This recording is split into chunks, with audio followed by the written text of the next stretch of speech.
तर राणांवर बोट उचलणाऱ्यांना सुप्रीम कोर्टानं उत्तर दिले असं देवेंद्र फडणवीस म्हणाले। सुप्रीम कोर्टानं राणांचं जात प्रमाणपत्र वैध ठरवल्यानंतर फडणवीसांचं हे वक्तव्य आहे। पोपटासारखं बोलणाऱ्यांना झापड बसली असं देवेंद्र फडणवीस म्हणाले।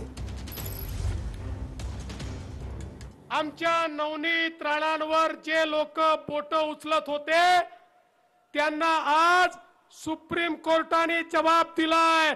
सुप्रीम कोर्टाचा निर्णय आलाय आणि सुप्रीम कोर्टाने नवनीत राणांचं सर्टिफिकेट पूर्णपणे वैध ठरवलेलं आहे। 80 वर्षापूर्वीचे 300 डॉक्युमेंट मांडण्यात आले होते आणि ते डॉक्युमेंट वैध ठरवून सर्वोच्च न्यायालयाने सांगितलं की नवनीत राणांना दिलेलं जे सर्टिफिकेट आहे ते योग्य आहे, ते खरं आहे आणि सत्याचा विजय झालेला आहे। जे लोक पोपटासारखे बोलत होते त्यांच्या थोबाडात झापड बसलेली आहे। जिसका आरंभ अच्छा होता है उसका अंत भी अच्छा होता है।